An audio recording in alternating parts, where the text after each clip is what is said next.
Morning. Today is the 18th day of May 2022 in the year of our Lord and Savior Jesus Christ.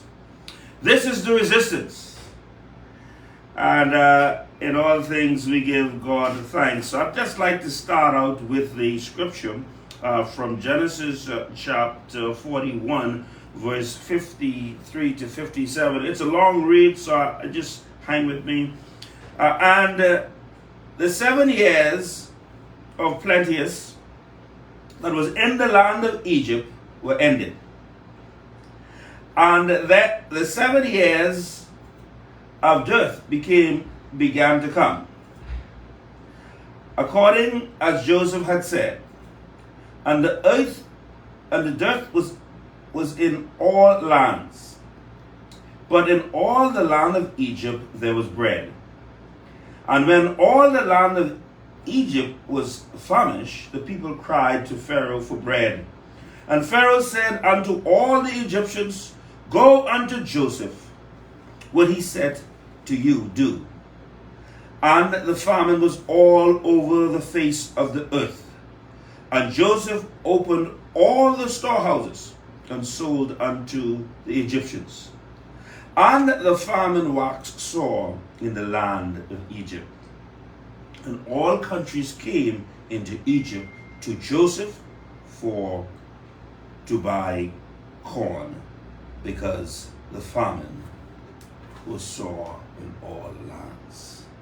Welcome, listeners, to the Resistance Radio Talk Show. I'm your host, Ricardo Smith, and I'd just like to recognize our sponsors this morning. Island Pay Bahamas. You can get them at 502-8778. They're an alternative to cash, to using cash, so please call them.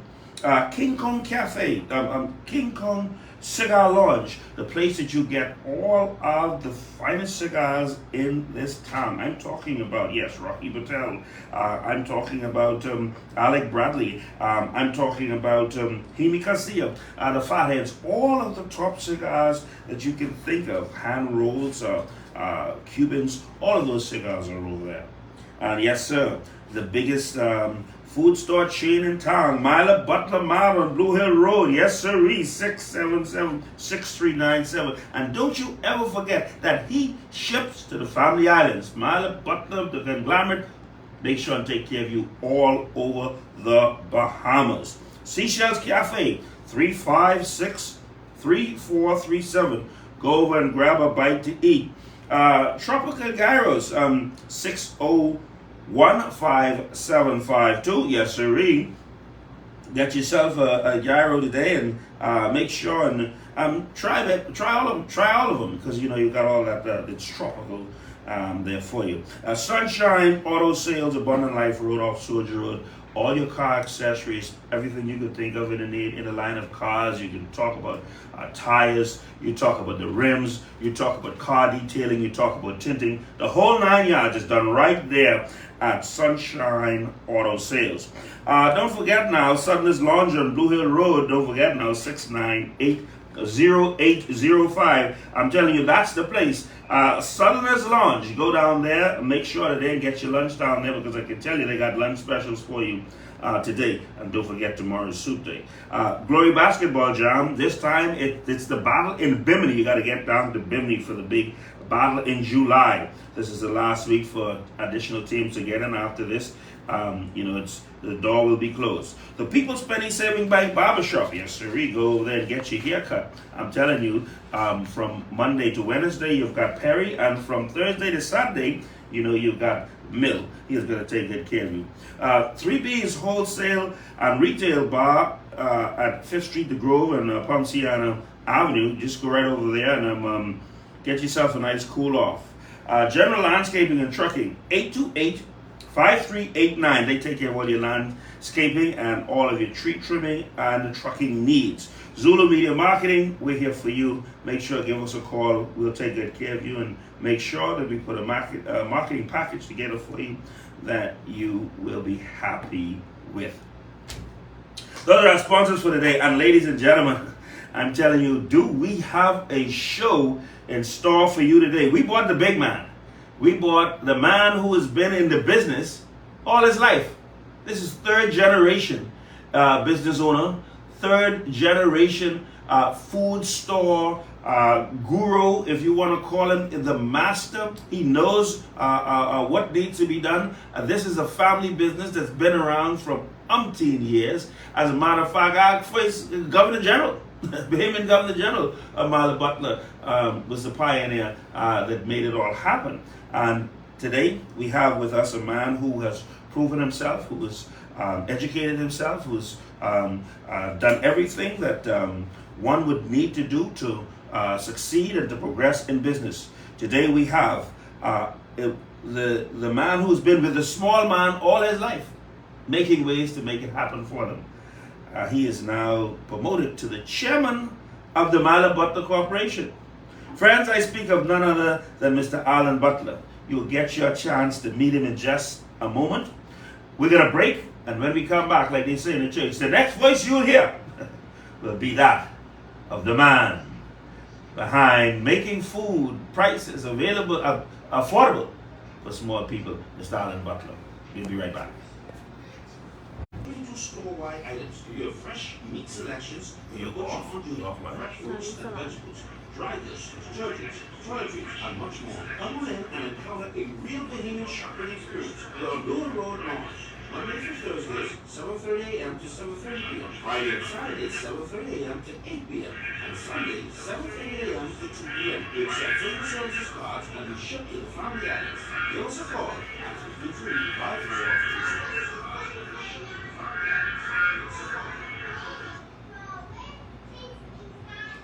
We are your auto superstore for rims, Pizzani, Azara, Trueform, Weston, Lux, Fuel, Tracklight, Tough, Rough Racing, Velocity, Mod, All-Terrain, and local brands like cars, homes, and commercial window tinting, and such a more with the broad first and customer esteem.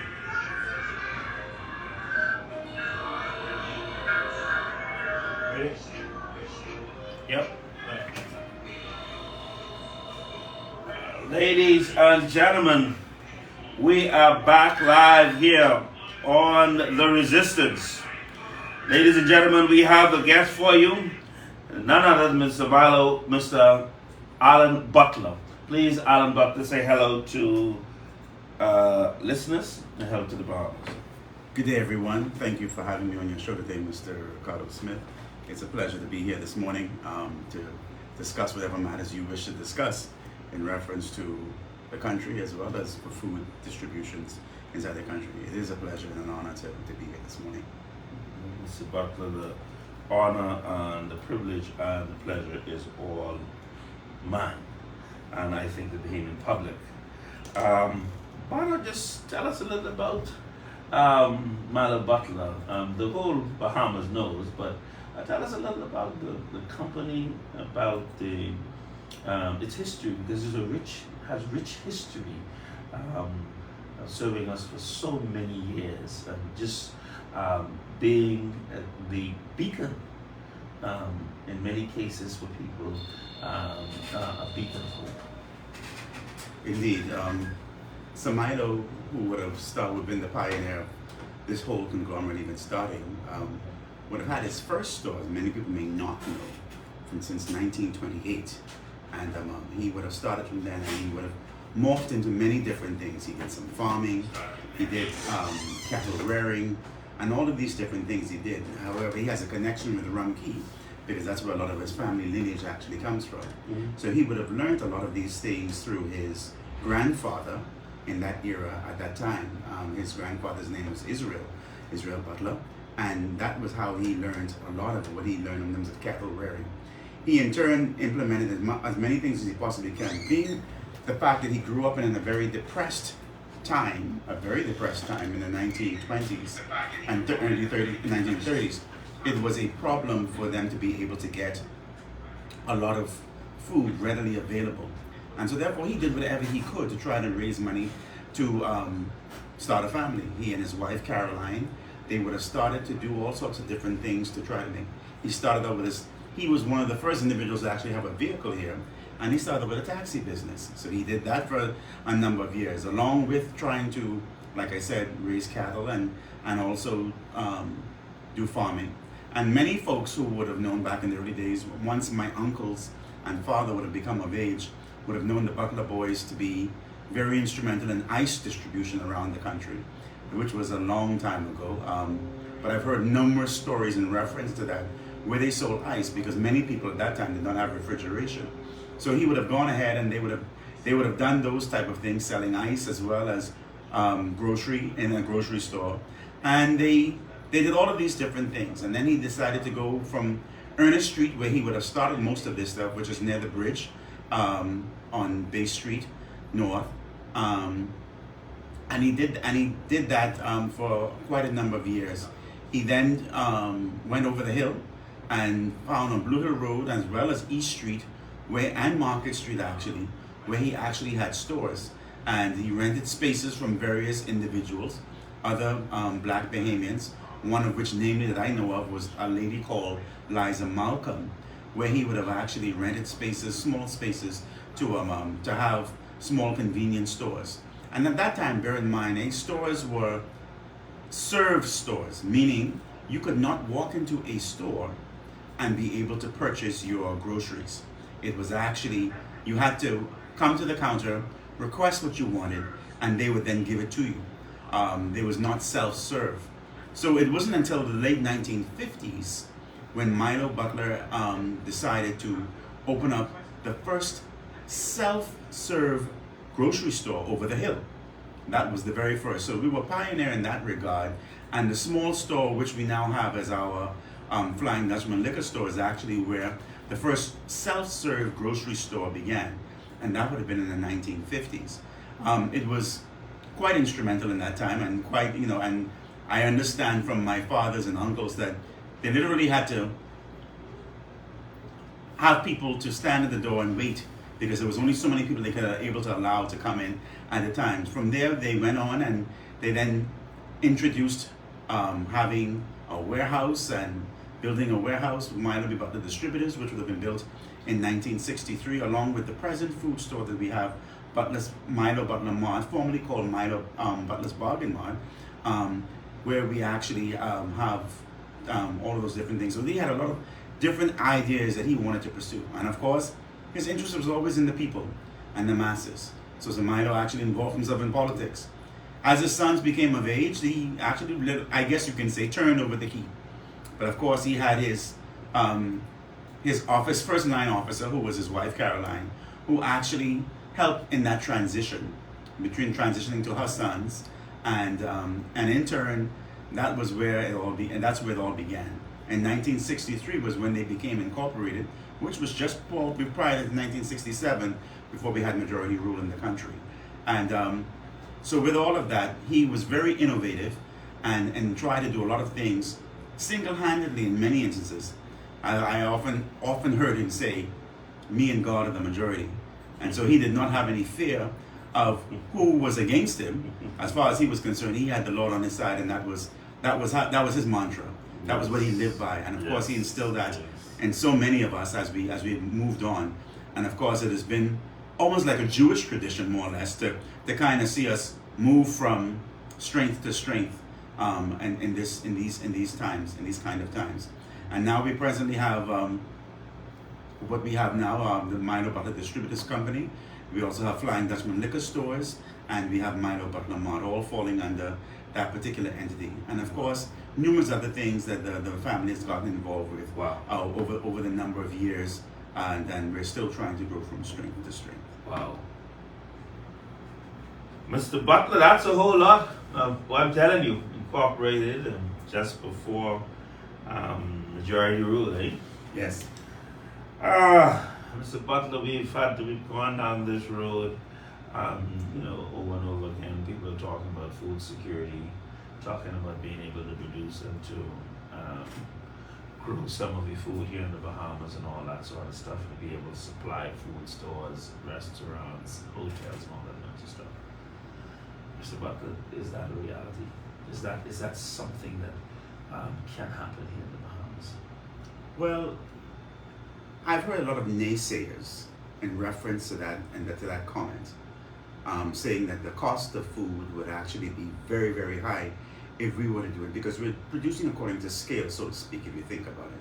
We're a nation of only 400,000, or at maximum 400,000 at best, 400,000 people. When you're dealing with countries immediately to the north of us, having as many as 150 million people, and immediately to the south of us, when you think of Cuba, having well over 12 million people. And you think of those different things, and of course, even slightly over, places like Hispaniola having almost about the same amount of people. There's between 6.7 to 8 million people. So with all of those different things, it has somewhat been a bit of a strain for Bahamians to grasp, can we really do this? But I say, yes, we can.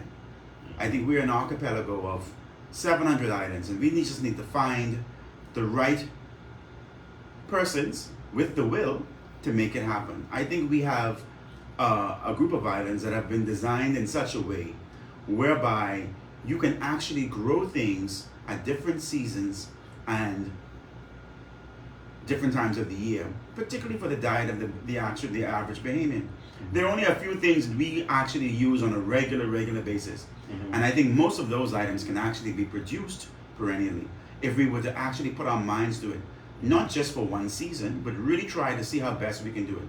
And with hydroponics becoming more and more on stream of late, I think it even makes it even more conducive for us to be able to produce, particularly our vegetables and so on, moving on. So I do believe that this can be done if there is the will to do it.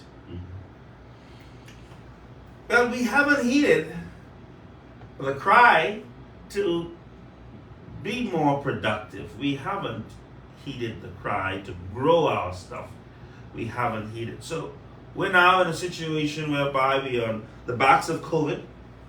Obviously, the supply chain has been tampered. It's unable to operate properly because of all of the hiccups along the way. And then we have a war waging where the most of our grain, where grain comes from, that Ukraine and Russia at war. It's still, Butler, are we in a food crisis? We are in a food crisis as far as the individuals who control the prices are concerned.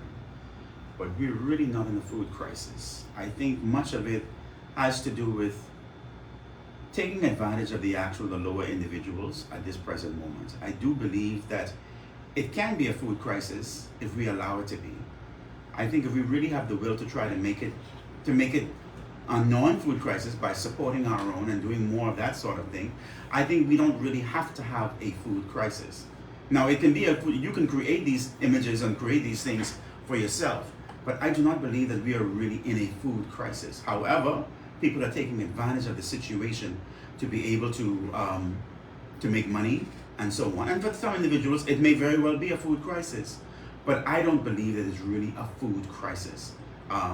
People have to eat, and people are eating, and we aren't hearing any more, any additional persons really dying due to food scarcity, so to speak.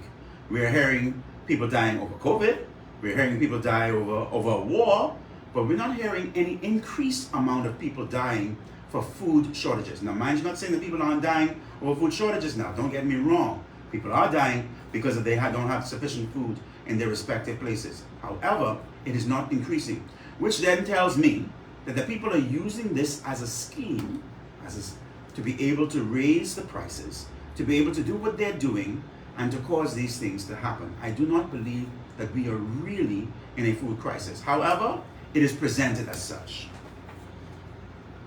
Mr. Butler, that is certainly a mouthful there. Powerful, as a matter of fact.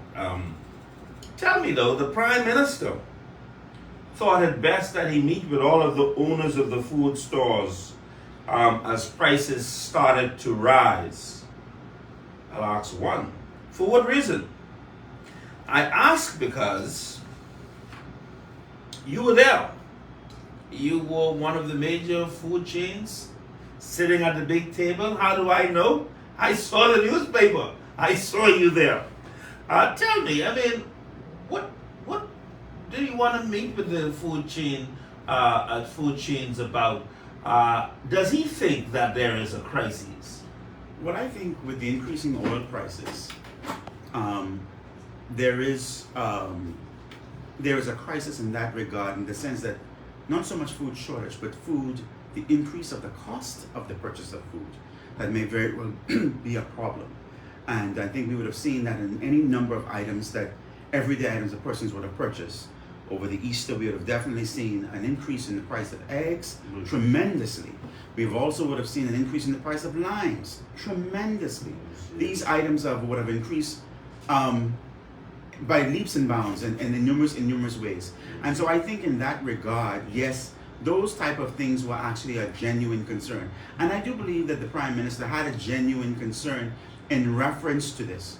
But in all fairness, successive governments have also proven true in reference to the food or the lack thereof, and trying to meet with us to see exactly what can be done. Because under the previous administration and the administration before that, we met over similar type of situations, asking us for support, asking us to see what can happen in terms of being able to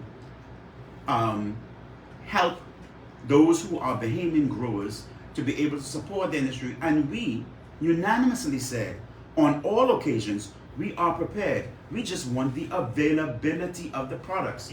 And there seemed to have been no follow-up, or very little follow-up, in reference to making sure that those things would have happened. And so in that regard, I oftentimes wonder, there is the talk about it, but truly, is there really the will to correct the problem? Well, Mr. Butler, I have to ask this question because I think it is very important that we do. I think that the question that I think we have to put here is, after all of the talk, the big meetings and calling everybody together, nothing much happened, did it? From where I sit, no.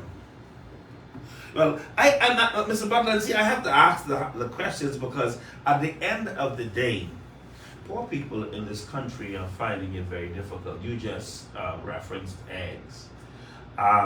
There is no doubt, from about $2 and $32 and $52, even up to $2.90 sometimes, right? To now $4.90, or some cases $5 plus, when you add VAT and all that sort of stuff. Let's take it over $6. Over $6. So you're doubling the cost of eggs, which is of something that people, regular everyday people, need to have, and it's troubling when we see this kind of situation. I would have thought that a meeting of the minds of all of the food store chains would have been to strategize. How are we going to keep these prices low? What is the government going to do to mitigate against these set of circumstances? Did you have that kind of a dialogue? I figured that those type of things was sort of touched on at the surface, but really getting down into the meat of it in terms of what strategy or plan A, plan B, plan C would be, we never really got into the details. However, we were promised that we would be contacted so that way we could actually delve a little deeper. To this day, up to now, that has not happened, at least from where I sit. There again, I say, from where I sit. And so those type of things still cause me to question as to what really is the plan. Here it is now, we've had, from since, I think it was Hurricane Matthew, maybe, where we had a company called Rainbow Farms that existed on Cowpen Road. They were probably the major producer of eggs here in the country, providing New Providence almost all by themselves, unilaterally, and also the Family Islands. And they went out of business because there again, they lacked food support. They lacked food support for grains to be able to feed their chickens on a regular basis, and they needed some degree of concessions and support from the government at the day to be able to do what they needed to do. However, they ended up closing down. They no longer exist, and they have not reopened. And no such plant to that magnitude I don't think has existed since, if I may stand to be corrected. We also had the closing down of Gladstone Farms, where we produced chickens for that number of years. And from that has closed down, we have not had major chicken production in New Providence since that time has passed. Now, mind you, we've had chicken production in Grand Bahama under Mr. Minas. We've also had Abaco birds that used to produce chickens in Abaco. And hurricanes have affected both of those situations. And to date, from where I sit, none of those entities have actually come back to stream whereby we're able to open those places up, or have been, I don't know if they've been given subsidies to be able to start production again to really get themselves on the go. I have been trying to reach them and I've been having difficulties. So I can speak these things firsthand where the difficulties being had in terms of, and I'm sure some of my other colleagues out there who also sell groceries and meats have also tried to do the same and have had little to no air to this. So we're forced to kind of buy overseas. And in being forced to buy overseas, you're at the mercies of the individuals who may have them for their respective lands as to whether they will give to us or not. Case in point, during the kind of time of COVID, when we had all of these sanitizers that seemingly were coming on stream, many of the individuals who I spoke with here locally, who are distributors of many of these type of sprays as well as cleaners and so on, often said, hey, the United States has said they are feeding and taking care of themselves first before they look at anybody else internationally. Even as small as we are, which would really not be much that they really have to give to us compared to some of these other places. But even with that, we were kind of at the mercies of them. And I do not feel as though we should have to be. I do feel that we have enough people who are actually being educated, who are actually going out and doing other things. And we need to try to see how we can diversify our economy, if nothing else, to cut back our food bill. If we're spending over $1 billion in foreign food every year, then why is it we cannot at least try to reduce that by 25%? That in itself is a savings and causes for circular movement in our economy for us to be able to benefit from, as opposed to all of these imports. I think that in itself will actually help in our GDP and actually be able to help the country at large in moving forward. Ladies and gentlemen, you are listening to Mr. Alan Butler, the chairman of the Milo Butler Corporation. You are live with The Resistance on 99.5 FM. When we come back, we're going to start to take your calls. 326-0271, 326-0272. And today we begin the chance to win some prizes that we have in-house for you. A $50 gift certificate from Island Pay, $25 grocery at Milo Butler, $25 gas voucher, and an opportunity for the gyros today over at Tropical Gyros. So make sure and get your calls in when we get back.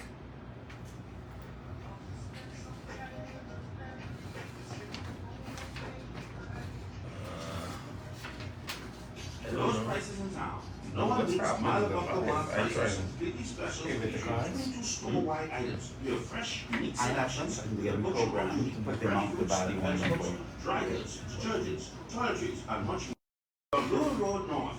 Mondays and Thursdays, 7:30 a.m. to 7:30 p.m. Friday and Saturdays, 7:30 a.m. to 8 p.m. And Sunday, 7:30 a.m. to 2 p.m. We accept social services cards and we ship to the Family Islands. Give us a call at 323-5422. Wrong number. We do it all. Wrong number. 323-5422. That number no longer exists.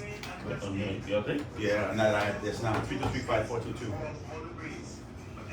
It should be 677-6397. Which number? He stated 323. We'll trim all those overgrown trees and haul all the breeze. Whatever you need done, we're the ones to get the job done. No job too big, not too small. We do it all. Call General Landscaping and Trucking today at 828-5389.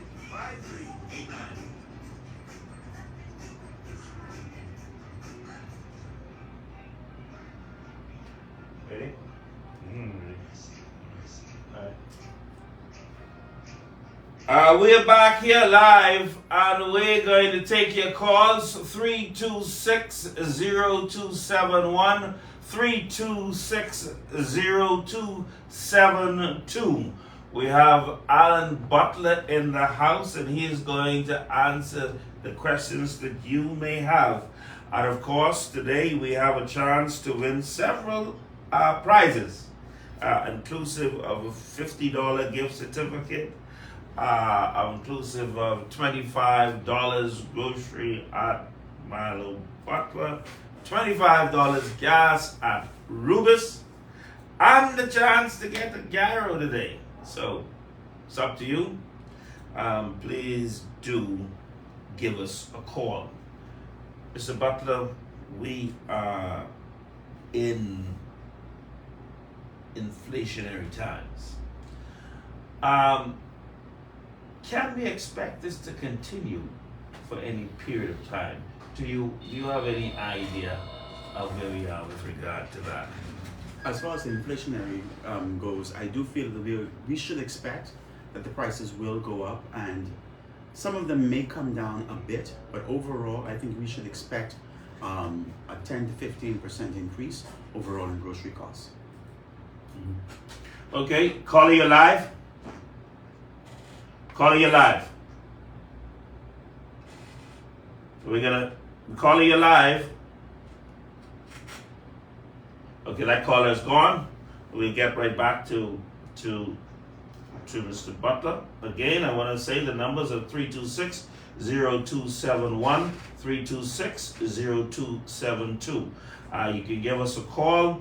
You can get on the live, and you can put your comments, and we will also consider you from there. But please do feel free to call us at 326-0271, 326-0272. Yes, we'll take the call. But Milo Butler, Alan, I just want to, again, so do you think we're going to be in this for any period of time? You was beginning to tell us. As far as the period of time that we're in right now, with the war still pending in Ukraine, and with the United States having as much, which is still our greatest dependent in terms of food supplies are concerned, I do see us going through this. This is going to be on for quite some time. I don't see any real correction to this before at least another 18 months out. Wow, 18 months. Do we have a caller? Caller, you're live.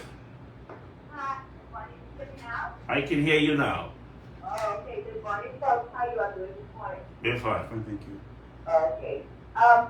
I wanted a chance to win that gyro or that $25 gift certificate. I feel it go down.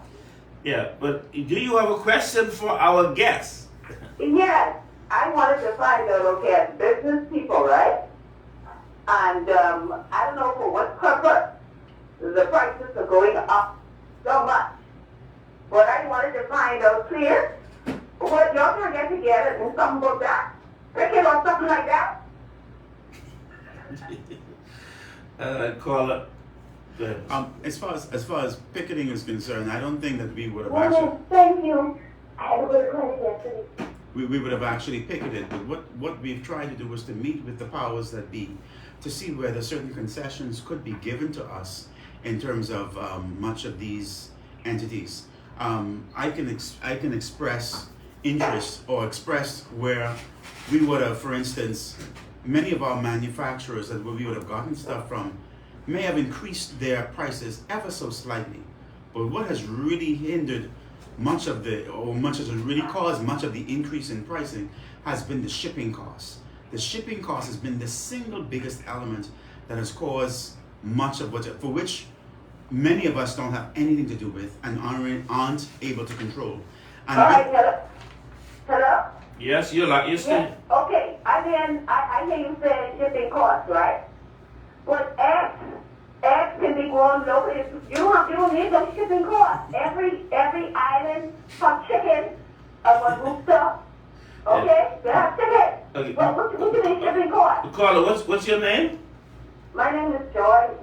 Joy. Okay, Yes, Joy. sir, why? Okay, Joy. What we're gonna do is we're gonna let you speak with the producer, and he's gonna get a contact for you, and we're gonna make sure that you get a gyro. Okay? You're gonna have Oh, I can okay. get $25 tip from Butler. We'll make that determination in a minute, but Okay. I'll tell you, Mr. Butler will talk to you a little more about the eggs, so you should probably just give the producer a number for you and listen up to what Mr. Butler All has right, to say but about can it. I say one more thing? Yes, you can. All right, and I'm serious about this because it's ridiculous. I'm a retired person. All right? It is too high, and you listen, I hear what you said about some things that are important in shipping costs. But things like eggs that went up to almost, some of them, the good eggs, $7, right? I think you have chicken and hen farm and all of that.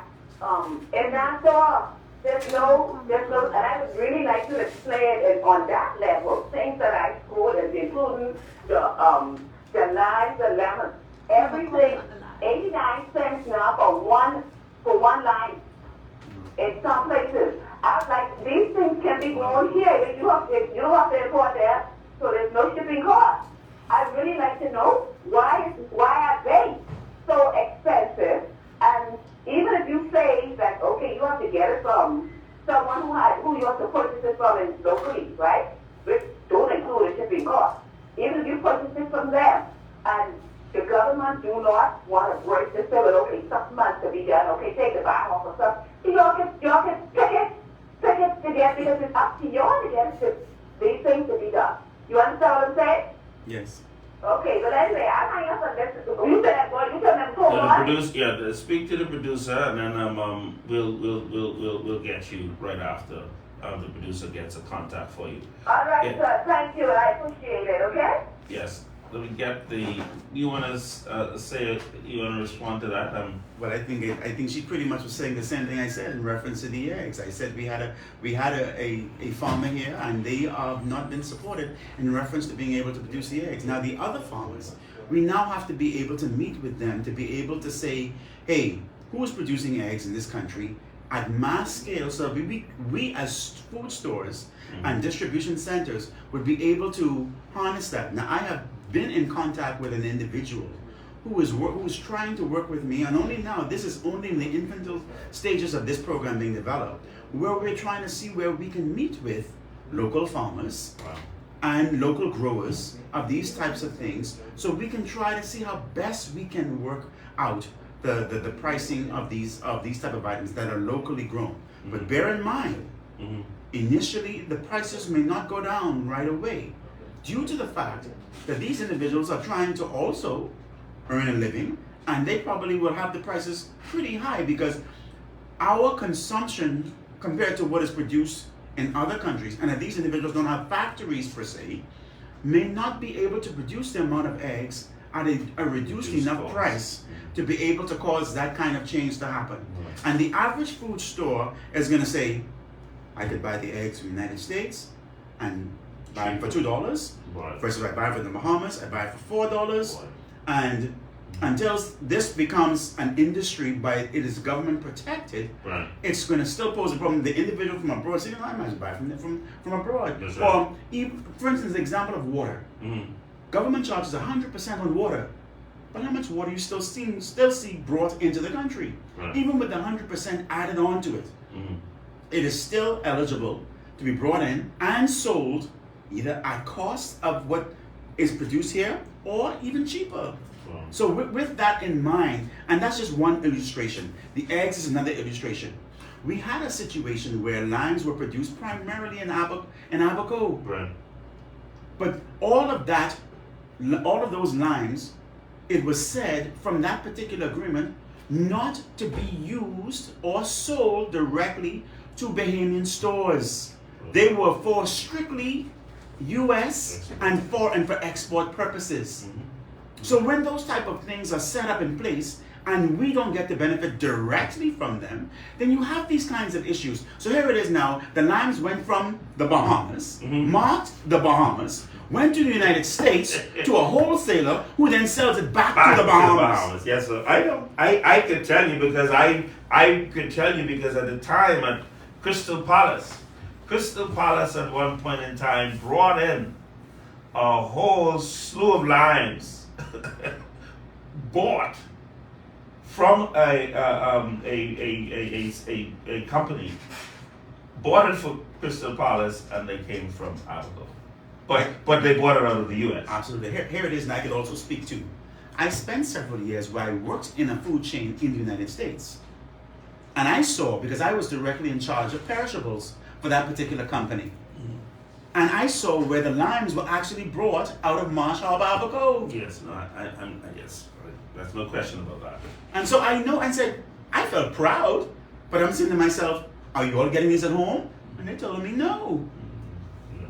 So I know that this exists, all right? And I know this is still a struggle. Now, what the lady speaks of, what could happen, yes, those things, but they won't happen overnight.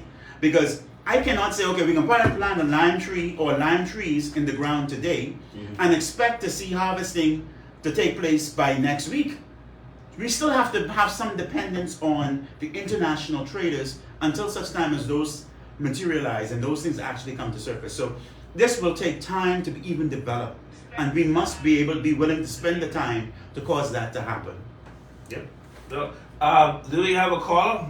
We have another caller. Well, the numbers are 326-0271, 326-0272. We want you to get your calls in. Mr. Butler is an expert in the food store business, wholesale and retail. He understands the business. The questions that you may have, he can answer those. Mr. Butler, the thing is that we continue to see the rise. Do you think it's that we're going to see an increase at some point? Or will they go up and stay up? I think they will go up. There will be some levy, some break given, I think. However, what you're going to still find is an overall new level, a new high. For instance, you may see an item that may have been once at $1. It may go up as high as $1.50, but once it tapers off, it may taper off at maybe $1.35. Wow. Just to give you an example of what to expect. But I do not see it coming back to the old so-called old glory days. My goodness. Caller, you live, and we have Mr. Alan Butler here ready to answer your questions. Hi, and I promise you this is my last time. I'm just responding. I have a suggestion for Mr. Butler for what he just said. Okay, regarding the land, I'm sure that it'll be better than what you see is here now. What if you all put out like an advertisement or something to say, well, okay, and plenty lands and key lands are growing privately on people's property. If, like the produce exchange, like people now and during mango season, they would take it, say, the whole bag for whatever it was, and buy it from the from people who have the yard, right? Do the same thing for the lands until there be some solution, the land or the egg or the whatever. In that store, listen, you put out, say, well, okay, we'll buy, say, $5 a buy for the land, and then you could even sell it cheaper. You understand that they're buying it cheap. You see? I think that's the solution. The same thing with eggs. The same thing with any other produce locally. While you all are coming down on the government, say, listen, these prices ain't working. We need you to please do something for now. You understand what I'm saying? Agreed. I will add. You have to listen. You do not have to have any shipping costs, nothing imported from the U.S. There are plenty of people. Thank you, caller. Give Mr. Butler a chance to answer. Okay, I think that though. I think so. You're put it out there to say people, we're going to pay like $2 a bag or something. You will be shocked and surprised how many people come forward with these different produce Yes. Okay? Thank you, Thank caller. you. Thank you very kindly. In respect to what you just said, caller, that has been done not just by us, but also been done by one of the leading food chains here in the Bahamas, where they constantly do that and reach out to smaller farmers to try to get them. And what they have found is they've not been able to have those demands met because of the fact they need so much more than what these farmers are able to actually produce. And so therefore, to be able to have a large chain or chains who actually been able to meet these demands, it's been very, very challenging for them to so do on a consistent basis. And they would be able to help you with one or two, and then they fall out. Here it is now, just last week, I had one or two farmers that I was reaching out to just for cabbage. And I asked for cabbage. They were able to supply me with a few, but not enough. And I then had to do without, or had to seek buying them from a company that brought them in from the United States. So in that regard, it isn't the lack of trying. I think we are putting forth our efforts to try to reach those farmers and to try to get them to market. However, there may be a miscommunication because of or a disconnect rather, in that we don't know who all they are who are out there doing the farming. And there needs to be some sort of central division by which we are able to link with these individuals on a regular basis to make sure that we have the right people. But it's only been through, I guess, through conversations with individuals that those whom we have met. And I'm sure there's a whole lot more out there who may have these things and may have them in excess, as you just mentioned, that we can actually reach out to. I have no problem with meeting with anyone who has a product that's Bahamian that we could actually sell. I have no product. Every week in my specials, I advertise we sell Bahamian product. And that is because I am trying to reach out to those individuals on a regular basis to ask you, please bring your product. As long as it's of good quality that I can sell it over, I am prepared to sell it. I am prepared to sell it. That's the position of the merchants here in the Bahamas, I think, across the board. The fact of the matter that we have been unable to supply the demand is the question, and therein lies your problem. The problem, and of course, the quality of the product has also been a matter of concern. Because I just so that you know, I grew bananas, and I didn't buy any bananas during the time that I produced bananas, because at the end of the day I was able to go in the back of the yard and cut off a hand or so and put inside and ripe, and I have bananas at a good quality, but to be able to sustain it and to produce that, to mass produce it, the part of what a lot of people don't understand is here in the Bahamas, and that is why when you talk about producing, you're not just talking about producing for the 500,000 people or thereabout. You're talking about the 7 million tourists that come here, because what you want to be able to do is to produce so that you can supply the hotels, you can supply the restaurants, you can supply the tourists. Mr. Butler. And to piggyback onto what you just said, let me just give you an example. Here it is now, you mentioned the banana, but the banana only looks good to the individual who actually produces it, unfortunately, here in the Bahamas. And the reason, let me clarify that when I say that. I have bought Bahamian bananas and put them in my store. And then I've also bought the Chiquita bananas or the Dole bananas and put them in my store. And the Bahamians who come into the store, despite the fact that mines are all natural, the Bahamian ones are all natural, organically grown, which is supposed to be healthier for you, have no pesticides and stuff in them. People prefer to buy that high yellow quality that probably is less flavorful than the ones we grow here locally. And because it looks prettier, decided it must be better. And I'm prepared to pay a much higher price. So here it is now, I would sell a Chiquita for $1 a pound versus our Bahamian, which I must sell at 50 cents or less, half the price. And here it is now, and they're not even produced in the mass quantities. So technically speaking, I should really be able to get more or yield more for our Bahamian one, or at least on par than along with that of the say the Chiquita or the Dole or any of the other brands that we have out there. But people are seemingly hung up on the colors of what is produced or what comes from an American company, and we must learn to develop an appreciation for organically grown product and understand what these products would look like and how flavorful they are to us, how nutritious they are to us or for us, and not look at just the outside of these things and think that it's much better than what you actually grow here locally. And another example would be that of the oranges. Sometimes we get oranges that don't have that high yellow straight all around. It may have some green in it, and it has a little bit of orange and so on, but it's very flavorful. And I was growing oranges before as well too, and put them in the store. There again, I had to sell them 3 for $1 versus an average US orange for 85 cents each, because it's all orange all around. Mine was even bigger and sweeter, but I could not get them sold as readily as that. So these are the things and the misnomers that people have whenever they go into a food store, thinking that a particular color means that it is better, and it isn't always the case. They need to begin to appreciate the local fruit and to support that as much as possible.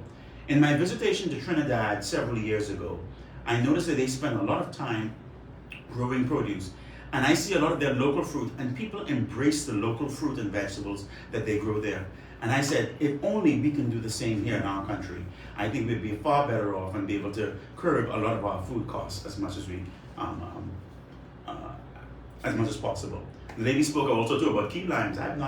We have not had key limes in our stores for any number of years. We've all gone to Persian limes, which tends to be bigger, aren't as juicy as the key limes were, and aren't as flavorful.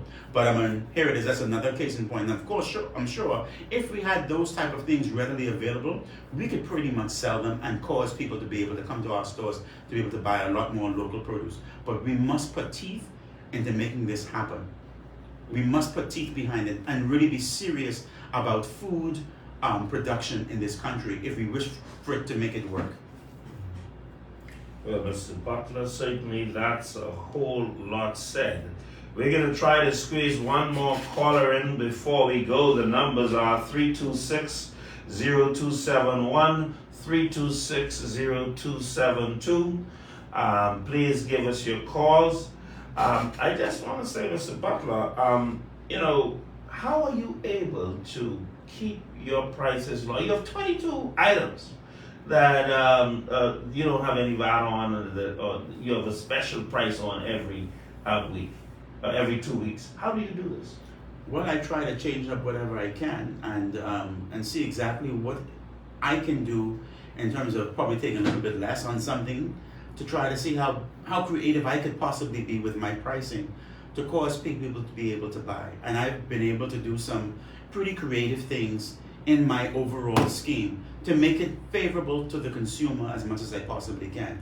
Now that's 22 items I have in my store, but I can't do that for every item that I have in the store. So I try to choose items every week to make people realize that we are trying our very best to offer deals for them to be able to come and be able to purchase. It is not an easy task to do, and in some cases I'm not able to do a whole lot, but I try my very best to make sure that we are able to do that. And I'm sure the other stores who also offer specials are also doing the same in terms of specials that they offer to make it as palatable to the Bahamian consumer and to the foreign consumer, whoever is here in this market, as much as possible. So we are trying our best to make sure that despite the fact that the consumer already has to pay the high increase in costs and so on, the high increase in fuel, also on top of that, VAT, because they bear the burden of all of those things. And of course the duties that we already pay on top of that. We're trying to do what we possibly can, as much as we possibly can, to make it as palatable to the Bahamian consumer as much as we can. Well, Mr. Butler, I can tell you that the Bahamian public must be grateful for the many years that your family has been able to service the community, especially over the hill.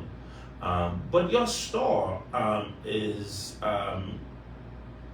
as equipped as any other food store.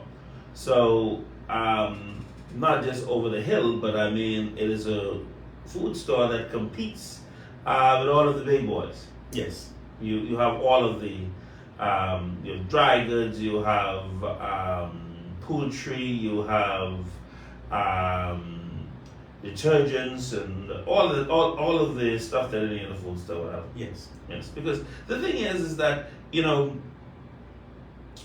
some of the bigger chains, they're able to have stores all over in different areas. They're selling the same thing, right? Right. But people choose, I'll go here, but I'm not going there. But sometimes what you need is there. And so you have been able to get that message across that we have what you need. We are Bahamian, all Bahamian, and we have been here from thy kingdom come, and we're not going anywhere. Absolutely. We're not going anywhere. We intend to stay in this business as long as God gives us breath in our bodies to be able to do so, and to try to keep it alive, and to keep it a going concern for Bahamians, because we don't just wish to be there just to say, okay, we're there in the community, but to also to be a service to the community as well as an inspiration to those who are upcoming, because we do believe that businesses such as ours ought to be owned by Bahamians. And we would encourage those individuals, and if I could be an instrument by being there in person to those individuals who are around, the younger ones coming up, who may not have had the father figure or the mother figure or whatever have you. If we could be the inspiration of the individual they see every day, here it is, they're hearing me on radio, or they may have seen me on television, and they can then come into the store and be able to touch, feel, and have a conversation with the same individual who they would have seen, then I would have actually made an impact to them that they can aspire to be as I am or greater. And that is always one of my mantras that I would like to be able to do. And I think it was also the inspiration of Samilo when he was alive. He wanted to be an inspiration to the individuals whom he impacted as much as he possibly can, so they can go on to do better than even he did, and to be able to be the best person that they possibly can be. And I think that's what we're all here for, to make sure that we improve on where we are by those individuals whom we influence. Well, ladies and gentlemen, there you have it. I can tell you that I can't believe an hour is gone. Mr. Butler will be back. I'm sure that he will take the invitation if we invite him, because he has so much knowledge and can answer so many of the questions. Because people have been asking as they see it, people are talking about what is happening with the food prices. We want to say a special thank you, Mr. Butler, for coming, for being here and sharing with us. And we hope you'll take in the invitation to come back. So it would be my pleasure to come back and have a conversation with yourself and the Bahamian public at large. And I thank you again for inviting me on this show. The pleasure is all ours, Mr. Butler. Ladies and gentlemen, you're listening to The Resistance here on Global 99.5 FM. I'm your host, Ricardo Smith, and I just want to say thank you to our sponsors, Island Pay Bahamas, 502-8778. They want to give you a trip to Miami. Now, this is the last day to participate. They want to give you a trip to Miami, and they want to give you $1,200 to spend. Make sure and contact Island Pay. Spend $30 with the virtual or the reloadable prepaid MasterCard, and get your chance to win the trip to Miami. Last day. King Coon Cigar Lounge, right there on East Street South in the old Red Hot building. You've got to go down there. The Rocky Bartels, the Alec Bradleys, the Jaime Garcias, the Cuban Cigars, the Flatheads, the Dominicans, all of your favorite smokes, mild or heavy, you can go right there, and Danny will have them for you. Don't forget now, Milo Butler Mart on Blue Hill Road, 22 items you've got to select from. The largest number of items in any food store to be on special. So make sure, give Milo Butler a call at 677-6397. Don't forget, they ship to the Family Island, so if you need stuff shipped, Milo Butler is the place to B. The Seashells Cafe over there in the Palmdale area. You got 356 3437 Seashells Cafe. Make sure and grab yourself something to eat. Tropical Gyros. Yes, sir. 6015752. I'm telling you, they've got the tropical gyros there with the mangoes, the pineapples.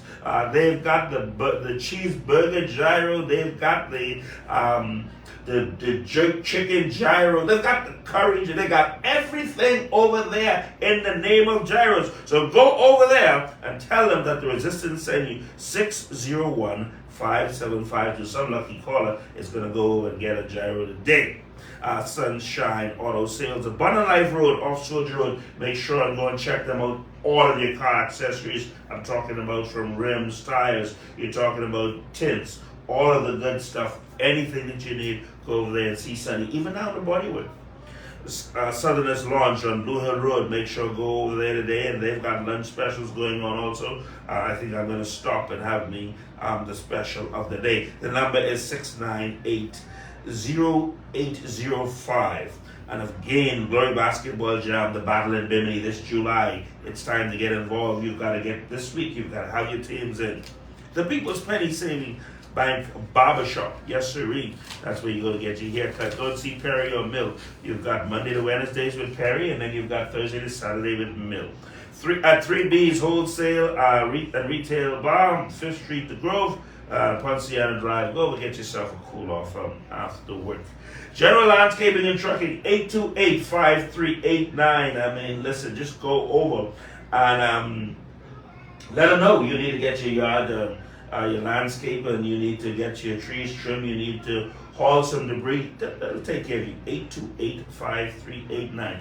And don't forget Zulu Media Marketing. We're going to take care of all of your marketing needs. Ladies and gentlemen, I'll tell you this much. I'm Cigar Bill, sitting on top of the hill. I got to tell you, that's it. And that's all.